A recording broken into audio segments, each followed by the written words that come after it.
ನಮ್ದೆಲ್ಲ ಒಂದು ಚಿಂತೆ ಆದರೆ ನಮ್ಮ ಫ್ರೆಂಡಿಂದು ಇವಂದೇ ಬೇರೆ ಚಿಂತೆ. ಏನು ಚಿಂತೆ ಅಂತ ನಿಮ್ಗೆ ಗೊತ್ತಾಗಿರುತ್ತೆ ಅನಿಸುತ್ತೆ, ಕಮೆಂಟ್ ಮಾಡಿ. ನಮ್ಮ ಬೀಚ ಇವನಪ್ಪ ವಿಡಿಯೋನ ಸ್ಟಾರ್ಟ್ ಆಗಿಲ್ಲ, ಮುಂಚೆ ಎಲ್ಲ ತಿನ್ಕಂತ ಕುಡ್ಕೊಂತ ಕುಂತ್ಬಿಡ್ತಾವನೆ ಅಂತ ಅನ್ಕೋಬೇಡಿ. ನಮ್ಮಮ್ಮ ಮಾಡಿ ಸ್ವೀಟು ಆಗೋಕ್ಕಂತೂ ಮುಂಚೆ ತಿನ್ನು ಅಂತ ಅದಕ್ಕೋಸ್ಕರ ತಿಂತಾ ಇದ್ದೀನಿ. ಈ ಮಿನಿ ಬ್ಲಾಗ್ಗೆ ಸ್ವಾಗತ, ಸುಸ್ವಾಗತ.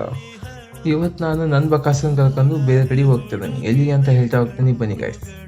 ಮನೆಯಲ್ಲಿ ಜೋಳದ ಹಿಟ್ಟು ಕಲಿಗಿತ್ತು, ಅದಕ್ಕೋಸ್ಕರ ನಮ್ಮಮ್ಮ ಬಂದುಬಿಟ್ಟು ಜೋಳದ ಹಿಟ್ಟು ಹಾಕ್ಸ್ಕೊಂಬ ಅಂತ ಮೊನ್ನೆ ಹೇಳಿತ್ತು. ಆದರೆ ಮೊನ್ನೆ ಬರೋಕ್ಕಾಗಿದ್ದಿಲ್ಲ, ಅದಕ್ಕೋಸ್ಕರ ಮಮ್ಮಿ ಇವತ್ತು ಹಾಕ್ಸ್ಕೊಂಬ ಅಂದಿತ್ತು. ಇವತ್ತು ಬಂದೆ.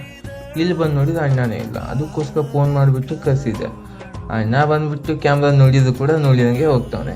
ನೋಡಿ, ಬಕಾಸು ಅಂತ ಕಿಕ್ಕಂತ ಚೀಲ ತೊಗೊಂಡು ಬೇಗ ಬಂದೆ, ಯಾಕೆಂದರೆ ನಾನೇ ಮೊದಲು ಜೋಳ ಹಾಕೋಣ ಅಂತ. ಇಲ್ಲಿ ಬಂದು ನೋಡ್ತೀನಿ ಯಾರೇ ಜೋಳ ಹಾಕಿ ಇಕ್ಕಿತ್ತು.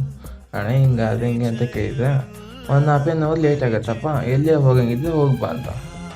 ಇಲ್ಲಿ ಹಿಂಗೆ ಸುಮ್ಮನೆ ಕುಂದ್ರಕ್ಕಿಂತ ಎಲ್ಲೇ ಅಡ್ಡಾಡ್ಕೊಂಬ ಅಂತ ಹೊರಗಡೆ ಎಲ್ಲಿಗೆ ಅನ್ಕೊಂಡ್ರ, ಇಲ್ಲೇ ಕಾರ್ ಸ್ಟಾಪ್ ಕಡೆ. ಇಲ್ಲಿ ಬಂದು ನೋಡ್ತಾರೆ ನನ್ನ ಡಿಪ್ಲೊಮಾ ಕಾಲೇಜ್ ಫ್ರೆಂಡ್ ಸಿಕ್ಕ. ಅವನ ಜೊತೆ ಸ್ವಲ್ಪ ಮಾತಾಡ್ಕೊಂಡು ಹಂಗೆ ದುರ್ಗೋದಯ ಸ್ಕೂಲ್ ಕಡೆ ಹೋಗ್ತೆ. ದುರ್ಗೋದಯ ಸ್ಕೂಲಿಗೆ ಯಾಕಂತ ಇಲ್ಲಿ ಗೇಮ್ ಆಗ್ತದವಂತಪ್ಪ, ಬೆಳಿಗ್ಗೆ ಗೊತ್ತಾಯಿತು. ಅದಕ್ಕೋಸ್ಕರ ನೋಡೋ ಅಂತ ಹೋಗ್ತಾರೆ.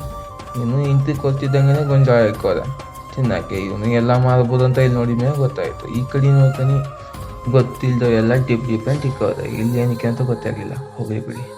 ಇಲ್ಲಿ ಪಾನಿಪುರಿ ಇಕ್ಕ್ಯಾರಪ್ಪ, ಪಾನಿ ಮುಂದೆ ಹೋಗೋಣ. ನನ್ನ ಫ್ರೆಂಡ್ಸ್ ಸಿಕ್ಕ, ಇವ್ರಿಗೆ ಹಾಯ್ ಹೇಳ್ಬಿಟ್ಟು ಹಂಗೆ ಮುಂದೆ ಹೋಗ್ತಾ ನೋಡ್ತಾ ಹೋಗ್ತದೆ. ಏನೇನು ಅನ್ಬಿಟ್ಟು ಏನೇನು ಹಾಕ್ಯಾರಪ್ಪ ಗೊತ್ತೇ ಆಗ್ತಾಯಿಲ್ಲ ನನಗೆ. ಈ ಪಾನಿಪುರಿ ಹೋಗ್ಲಿ ಬಿಡಿ, ಮನೆ ಮಾಡ್ತಾರೆ. ಹಾಗೆ ಮುಂದೆ ಬರ್ತಾನೆ, ನನ್ನ ಪರಿಚಯ ಅಂಕಲ್ ಸಿಕ್ಕು. ಇವ್ರ ಜೊತೆ ಸ್ವಲ್ಪ ಮಾತಾಡ್ಕೊಂಡ್ಬಿಟ್ಟು ಹಾಗೆ ನಾನು ಮುಂದೆ ಬರ್ತೀನಿ. ಸಿಕ್ಕಾಪಟ್ಟೆ ಜನ ಸಿಕ್ಕೊಂಡ್ರೆ ಏನಾಗ್ತಾ ಇರ್ಬೋದು ಗೊತ್ತಿಲ್ಲ. ಮುಂದೆ ನೋಡೋಣ ಬನ್ನಿ. ವಿಶೇಷ ಏನಂದರೆ ನಾವು ಹುಡುಗರು ಆಗ್ತದಲ್ಲ, ಜೂಮ್ ಮ್ಯಾಚ್ ನೋಡ್ಕೊಂಡ್ಬಿಟ್ಟು ಹಿಂಗೆ ಮುಂದೆ ಹೋಗೋಣ.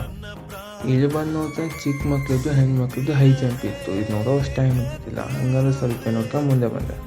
ಹಂಗೆ ಟರ್ನ್ ಆಗ್ತದೆ ನನ್ನ ಫ್ರೆಂಡ್ಸ್ ಸಿಕ್ತು. ಒಬ್ಬನ ಮಕ ತೋರ್ಸಂಗಿಲ್ಲ, ಒಬ್ಬನ ಮಕನೇ ಕಾಣಿಸಂಗಿಲ್ಲ, ಹಂಗೆ ಇರ್ತಾರೆ. ಇವನು ಕೈಯಲ್ಲಿ ಫೋನ್ ಹಿಡ್ಕೊಂಡ್ಬಿಟ್ಟು ಗೇಮ್ ನೋಡೋಕೊಂತ ಅನ್ಕೊಂಡ್ರೆ ಗೇಮೇ ನೋಡೋಕೊಂತಿಲ್ಲ. ಇವನು ಏನು ನೋಡೋಕೊಂತ ಅಂತ ನಮ್ಮ ಫ್ರೆಂಡ್ಸಿಗೆಲ್ಲ ಗೊತ್ತಾಗಿರುತ್ತೆ ಅನ್ಕೊಂತೀನಿ. ವಿಡಿಯೋ ನೋಡೋ ಪ್ಲೀಸ್ ಕಮೆಂಟ್ ಮಾಡಿ, ಮಿಸ್ ಮಾಡಬೇಡಿ. ಅಲ್ಲಿಂದ ಇಲ್ಲಿ ಓಡೋಡ್ ಬರ್ತಾನೆ, ಕಬಡ್ಡಿ ಆಗ್ತೈತೆ ಅಂತ. ಕಬಡ್ಡಿ ಆಗ್ತಾ ಇಲ್ಲ, ಇಲ್ಲಿ ಡೀಪ್ ಡಿಸ್ಕಷನ್ ಆಗ್ತೈತೆ. ನೋಡಿ ಒಂದು ಟೈಮ್ ನೀವು ಕೂಡ ಇಲ್ಲಿ ಒಪ್ಸೋದು ಏನೋ ಮೀಟಿಂಗ್ ಮಾಡ್ತಾರೆ. ಅಂತೂ ಕಬಡ್ಡಿ ಸ್ಟಾರ್ಟ್ ಆಯಿತು.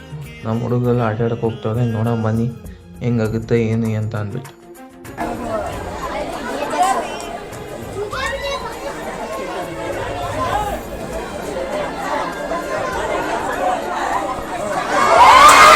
ಅಂತ ನಿಂತಿದ್ರೆ ಅಲ್ಲಿ ಕೆಲಸ ಆಗಲ್ಲ ಅಂದ್ಬಿಟ್ಟು ಗಿರ್ನಿ ಬಂದೆ ನಡ್ಕೊಂತ. ಇಲ್ಲಿ ಬಂದು ನೋಡ್ತೀನಿ, ಅಲ್ಲ ನಮ್ಮ ಅಂಕಲು ನಮ್ಮ ಜೋಳ ಹಾಕಿದ್ರು. ಅದಕ್ಕೋಸ್ಕರ ನೋಡ್ಬಿಟ್ಟು ಅಂಕಲ್ ಸ್ಮೈಲ್ ಮಾಡಿದೆ. ಅಂದರೆ ಕ್ಯಾಮ್ರಾ ನಾನು ತೋರಿಸ್ಬೇಡ ಅಂತ ಅನ್ಬೇಕಾ, ಹಿಟ್ಟಾಕಿಸಿ ಗಂಟಾಕಿ ಕಟ್ಟಿಕ್ಬಿಟ್ಟು ನನ್ನ ಪಕ್ಕ ಸುತ್ತಂಗೆ ನೋಡೋ ಬಂದೆ. ಯಾಕಂದ್ರೆ ನನ್ನ ತಮ್ಮನೂ ಕೂಡ ಇಲ್ಲಿ ಕಬಡ್ಡಿಯಲ್ಲಿ ಆಟ ಆಡ್ತಾನಂತೆ. ಅದಕ್ಕೆ ಇಲ್ಲಿನೂ ಬಂದೇ ಅಲ್ಲ, ಎಲ್ಲ ಒಂದು ಹುಡುಗಗೆ ಇಂಜುರಿ ಆಯಿತು ಅಂತ ಗೊತ್ತಾಯಿತು. ಅದಕ್ಕೋಸ್ಕರ ಇಲ್ಲಿ ಬಂದೆ. ಪಾಪ ಹುಡುಗನ ಕಾಲು ಒಳಗೆ ಬಿಟ್ಟಿದೆ, ಸಿಕ್ಕಾಪಟ್ಟೆ ನೋವಾಗ್ತಿದೆ ಅನಿಸ್ತಿದೆ. ಕಾಲು ಮುಟ್ಟಾಗಿ ಬಿಡೋಕೊಲ್ಲದೆ ತುಂಬ ಒಳ್ಳೆ ಆಗ್ತಾನೆ ಪಾಪ. ಫೋನಲ್ಲಿ ಚಾರ್ಜ್ ಇದ್ದಿದ್ದಿಲ್ಲ, ಈ ಫೋನಿಗಂತೂ ಡೇಂಜರ್ ಫೋನ್ ಆಗಿತ್ತು ನಂದು. ಅದಕ್ಕೋಸ್ಕರ ಬರಬೇಡ ಫೋನ ಬಕಾಸು ಅಂತ ಹಾಕೋಗಿ ಚಾರ್ಜ್ ಹಾಕೊಂಬರೋಕ್ಕೆ ಗೊತ್ತಾಯಿತು. DSH ಕಬಡ್ಡಿ ಗೆಲ್ಟು ಅಂದ್ಬಿಟ್ಟು ಸಿಕ್ಕಾಪಟ್ಟೆ ಖುಷಿ ಆಯಿತು. ಆದರೆ ಈ ವಿಡಿಯೋ ಮಾಡೋಕ್ಕಾಗಲಿಲ್ಲ, ನನ್ನ ಬೇಜಾರು. ಹೋಗಲಿ ಬಿಡಿ, ಗೆಲ್ತಲ್ಲ ಅದ್ಲಾಗೆ ಸಾಕು. ನಾ ಬಂದು ನನ್ನ ತಮ್ಮ ಸಿಕ್ಕ ಅಂದ್ಬಿಟ್ಟು ವಿಡಿಯೋ ಮಾಡ್ಕೊತ ಹೋಗ್ತೇನೆ. ನನಗೆ ಎತ್ತೆ ತೋರಿಸ್ತವನೆ. ನನಗೆ ಬೇಜಾರು, ಖುಷಿನ ಒಂದು ಗೊತ್ತಾಗಲಿಲ್ಲ. ಬೇಗ ಮನೆಗೆ ಬಂದೆ. ನನ್ನ ಅಮ್ಮ ನೋಡಿದೆ ಲೇಟ್ ಆಯಿತು, ಬೇಗ ನಾಯಿಗೆ ಊಟಕ್ಕೆ ಹಾಕು, ನಾಯಿಗೆ ಹಾಕಿನ ಕರ್ಕೊಂಡು ಕಟ್ಟಿ ಹಾಕು ಅಂತ. ಇದೇ ನೋಡಿ ನಾ ತೊಗೊಂಬಂದಂಥ ನಾಯಿ, ಹೊಸ ನಾಯಿ ಇದು. ಈ ನಾಯಿ ಯಾವ ಜಾತಿ ಇದೆ ಅಂದ್ಬಿಟ್ಟು ಕಮೆಂಟ್ ಮಾಡಿ. ಹೊಸ ಕರ್ಕೊಂಬನ್ನಿ ಅಲ್ಲ, ನನ್ನ ಮಾತು ಅದಕ್ಕೇನಿಲ್ಲ, ಅದ್ರ ಮಾತು ನಾನೇ ಕೇಳಬೇಕು. ಇದನ್ನ ವಾಕಿಂಗ್ ಕರ್ಕೊಂಬಂದು ಕಟ್ಟಿ ಹಾಕಿ ಸಾಕಬೇಕಾಯಿತು. ಈ ನಾಯಿ ಯಾವ ಜಾತಿ ಇದೆ ಅಂದ್ಬಿಟ್ಟು ಸರಿಯಾಗಿ ಕಮೆಂಟ್ ಮಾಡಿ. ಯಾರು ಸರಿಯಾಗಿ ಆನ್ಸರ್ ಬರುತ್ತೆ ನೋಡೋಣ. ಈ ಹ್ಯಾಂಡ್ ವಾಶ ಕೈ ತೊಗೊಂಡು ಫ್ರೆಶಪ್ ಆಗಿಬಿಟ್ಟು ಬಂದೆ. ಇಲ್ಲಿ ನೋಡಿ ಒಬ್ಬನು ಟಿ ವಿ ನೋಡೋಕೊಂತಾನೆ, ಇವನು ಟಿ ವಿ ನೋಡೋಕೊಂತಾನೆ. ಅಮ್ಮ ನೋಡಿ ನೀರು ಕುಡಿತಾ ಇತ್ತು, ಕಾಫಿ ಕುಡಿಯೋಕ್ಕಂತ ಮುಂಚೆ. ಇಲ್ಲಿ ಮಂಡ್ಯಕ್ಕೆ ಹೇಗಿದ್ಲು, ಬೆಂಕಿ ಕಾಯಕೊಂತಿದ್ಲು ಅಣ್ಣ ಬರಲಿ ಅಂತ. ಅಮ್ಮಗ ಹುಷಾರಿಲ್ಲ, ಅದಕ್ಕೋಸ್ಕರ ಅಮ್ಮು ತಾಕ್ ಬಂದೆ. ಅಮ್ಮಗ ಟ್ರೀಟ್ಮೆಂಟ್ ಕೊಡಬೇಕು. ಈಗ ಸ್ಕಿನ್ ಅಲರ್ಜಿ ಆಗಿದೆ, ಅದಕ್ಕೋಸ್ಕರ ಈ ಬ್ಲಾಗ್ನ ಇಲ್ಲಿಗೆ ಕಂಪ್ಲೀಟ್ ಮಾಡ್ತೀನಿ. ಈ ಬ್ಲಾಗ್ ನಿಮಗೆ ಹೆಂಗೆ ಅನಿಸ್ತು ಅಂದ್ಬಿಟ್ಟು ಕಮೆಂಟಲ್ಲಿ ತಿಳಿಸಿ.